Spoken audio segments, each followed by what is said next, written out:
Navy के लिए ये डील इसलिए भी अहम है क्योंकि भारत को पिछले कुछ वर्षों से आईएनएस विक्रांत के लिए नई फाइटर जेट की तलाश थी, जो आखिरकार राफेल के एम वर्जन पर आकर खत्म हुई। और अब वो समय भी नजदीक है जब भारत के बाहुबली आईएनएस विक्रांत पर राफेल एम की तैनाती होगी।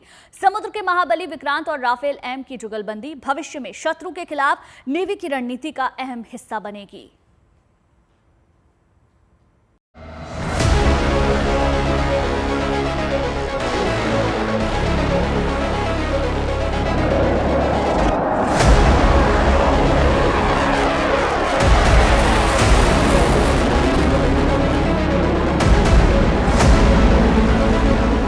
भारतीय नौसेना के लिहाज से आईएनएस विक्रांत के लिए फाइटर जेट की डील काफी अहम है। ऐसा इसलिए क्योंकि इंडियन नेवी को एक ऐसे फाइटर प्लेन की दरकार है जो आसानी से आईएनएस विक्रांत से लैंडिंग और टेक ऑफ के साथ समुद्री सरहद की हिफाजत कर सके।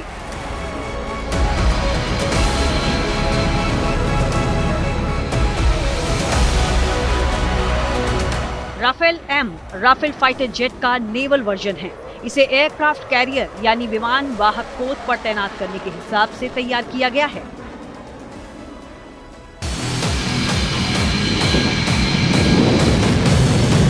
रिपोर्ट्स के मुताबिक राफेल के दोनों वेरिएंट में लगभग 85% कंपोनेंट्स एक जैसे हैं। इसका मतलब है कि स्पेयर पार्ट से जुड़ी कभी भी कोई कमी या समस्या नहीं होगी। सबसे पहले आपको राफेल एम और राफेल के फीचर्स और दोनों में अंतर को बताते हैं। एयरफ्रेम की बात करें तो राफेल एम को एयरक्राफ्ट कैरियर पर लैंडिंग के हिसाब से तैयार किया गया है। वहीं राफेल में स्टैंडर्ड एयरफ्रेम लगा है। राफेल एम का विंग फोल्डेबल है, वहीं राफेल का wing non foldable. Rafale M में टेल हुक है, जबकि राफेल में टेल हुक नहीं है। राफेल एम के रेडार में नौसेना के हिसाब से बदलाव किया गया है, जबकि राफेल में स्टैंडर्ड रेडार लगा है। हथियारों की बात की जाए तो राफेल एम कई सारे हथियारों के साथ एंटी शिप मिसाइल से लैस है, जबकि राफेल स्टैंडर्ड रेंज वाले हथियारों से लैस है।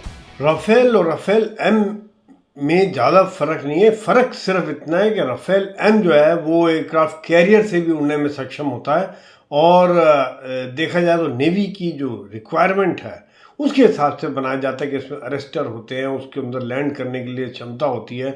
और जो नेवी की मिसाइल्स हैं जैसे एग्जॉस्ट मिसाइल है और जो बाकी मिसाइल सिस्टम आधुनिक मिसाइल सिस्टम है उनसे लैस रहता है और समुद्री क्षेत्र में ये काफ़ी दूर दूर तक 1850 किलोमीटर दूर तक मार करने में सक्षम रहता है।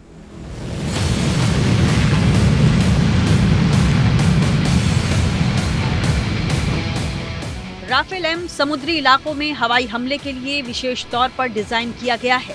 राफेल एम बहुत कम जगह पर लैंड कर सकता है। इसे short take off but arrester landing कहते हैं।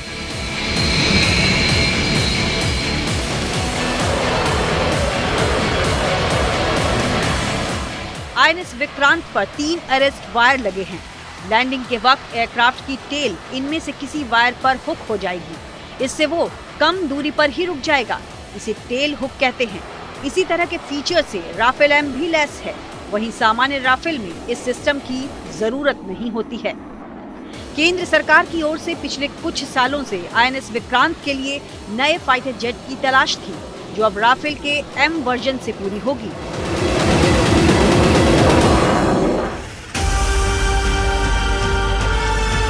दरअसल नौसेना अपने बेड़े में पुराने पड़ चुके रूस के 43 फाइटर जेट्स MiG-29K और MiG-29K UB को हटाना चाहती है।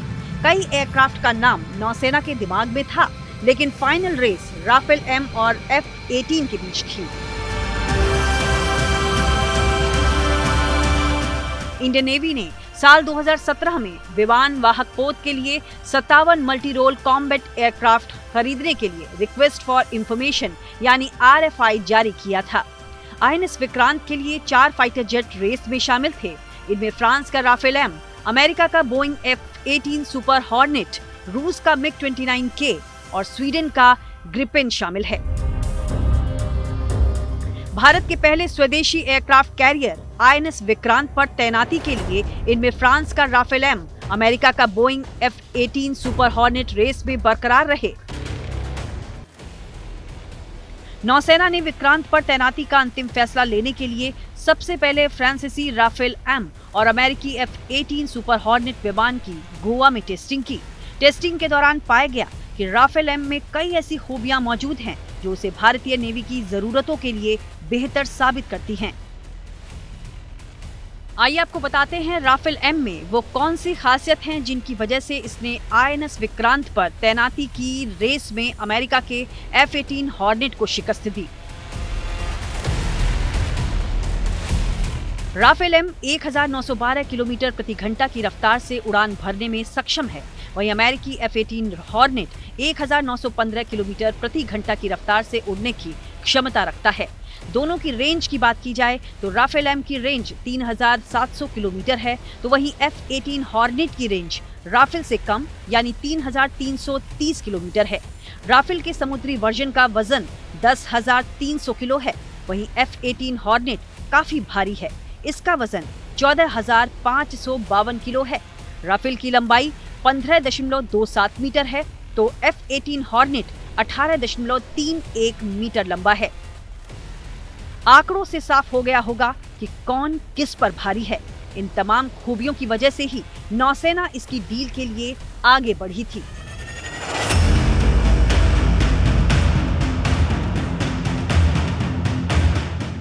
भारत के नए विमान वाहक पोत को स्की जंप लॉन्च शिप की तरह डिजाइन किया गया है, जिससे कोई विमान आसानी के साथ युद्धपोत पर लैंड कर सकता है, जिसमें राफेल एम ने अपने साइज और ताकत के दम पर अमेरिकी विमान को पछाड़ दिया।